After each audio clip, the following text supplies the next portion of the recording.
2 مئی 2013 کو ایک خبر پاکستان میں آگ کی طرح پھیل گئی کہ صحابی رسول حجر بن عدی رضی اللہ تعالیٰ عنہ کے مزار پر باغیوں کی طرف سے حملہ کیا گیا اور ان کے باقیات کو نکال لیا گیا۔ حجر بن عدی رضی اللہ تعالیٰ عنہ کے مزار پر حملہ ہوا 2 مئی 2013 کو اور ان کی لاش کو باغی نامعلوم مقام پر لے گئے۔ کچھ تصویریں آئیں جنہیں آپ اپنی سکرین پر بھی دیکھ رہے ہوں گے۔ ایون پاکستانی اخبار نے بھی ان تصویروں کو چھاپا اور نیچے لکھ دیا کہ صحابی رسول 1400 سال بعد بھی قبر سے صحیح سلامت ان کی لاش ملی۔ بنا اس کی جانچ کیے، بنا کوئی تحقیقات کیے انہوں نے یہ سٹیٹمنٹ لکھ دی۔ اور اگر کیسا ہو، میں آپ سے کہوں کہ وہ جو تصویریں وائرل ہوئی تھی وہ حجر بن عدی رضی اللہ تعالیٰ عنہ کی نہیں تھی۔ جی ہاں، صحیح سنا آپ نے، وہ تصویریں جو تھی وہ صحابی رسول حجر بن عدی رضی اللہ تعالیٰ عنہ کی قطعاً نہیں تھی۔ وہ کس شخص کی تصویریں تھی، اس کا نام بھی موجود ہے، وہ میں آپ کو آگے جا کر بتاؤں گا۔ اس سے پہلے تھوڑا سا بات کرتے ہیں حجر بن عدی رضی اللہ تعالیٰ عنہ یہ کون تھے، ان کی ہسٹری کیا تھی۔ حجر بن عدی الکندی ہمارے نبی صلی اللہ علیہ وآلہ وسلم کے صحابہ تو تھے ہی، لیکن یہ حضرت علی رضی اللہ تعالیٰ عنہ کے وفادار ساتھی اور حامی بھی تھے۔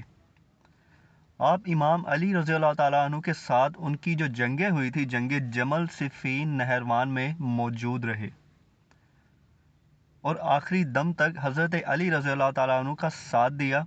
ان کی حضرت علی رضی اللہ تعالیٰ عنہ سے شدید محبت اور ان کا ساتھ دینا ہی بالآخر ان کی موت کی وجہ بن گئی تھی۔ سیدنا امام علی علیہ السلام کے چاہنے والوں کو بنو امیہ نے ویسے بھی چن چن کر قتل کیا تھا، یہاں تک کہ ان کے بیٹوں تک کو نہیں چھوڑا گیا، تو پھر حجر بن عدی کو کیسے چھوڑ دیتے؟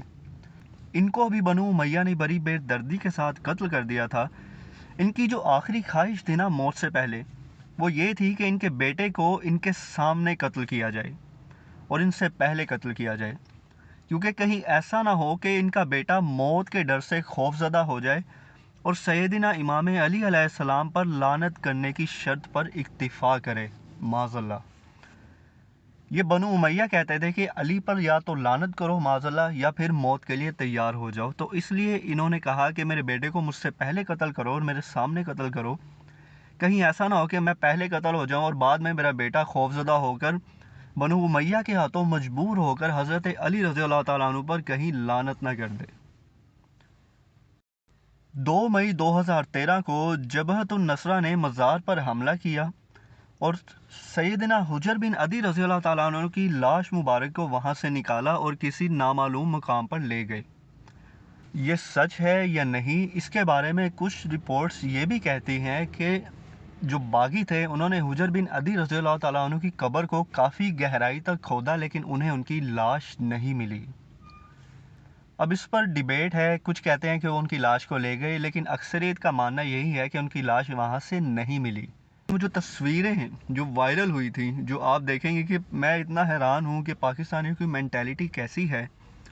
ان تصویروں کو اخبار میں چھاپ دیا گیا، اس نیچے لکھ بھی دیا گیا کہ یہ صحابی رسول حجر بن عدی ہے، جبکہ وہ تصویریں فیک تھی، وہ حجر بن عدی کی تصویر نہیں تھی۔ وہ تصویریں حجر بن عدی رضی اللہ تعالیٰ عنہ کی نہیں بلکہ ایک شخص جس کا نام محروس الشرباجی تھا اس کی تھی۔ محروس الشریبی جو تھا یہ دمشق کے دہی علاقے میں شامی بحران کے متاثرین میں سے ایک ہے، جو ملک شام کے شہر غزہ میں ہونے والی ایک جھڑپ کے دوران مارا گیا تھا۔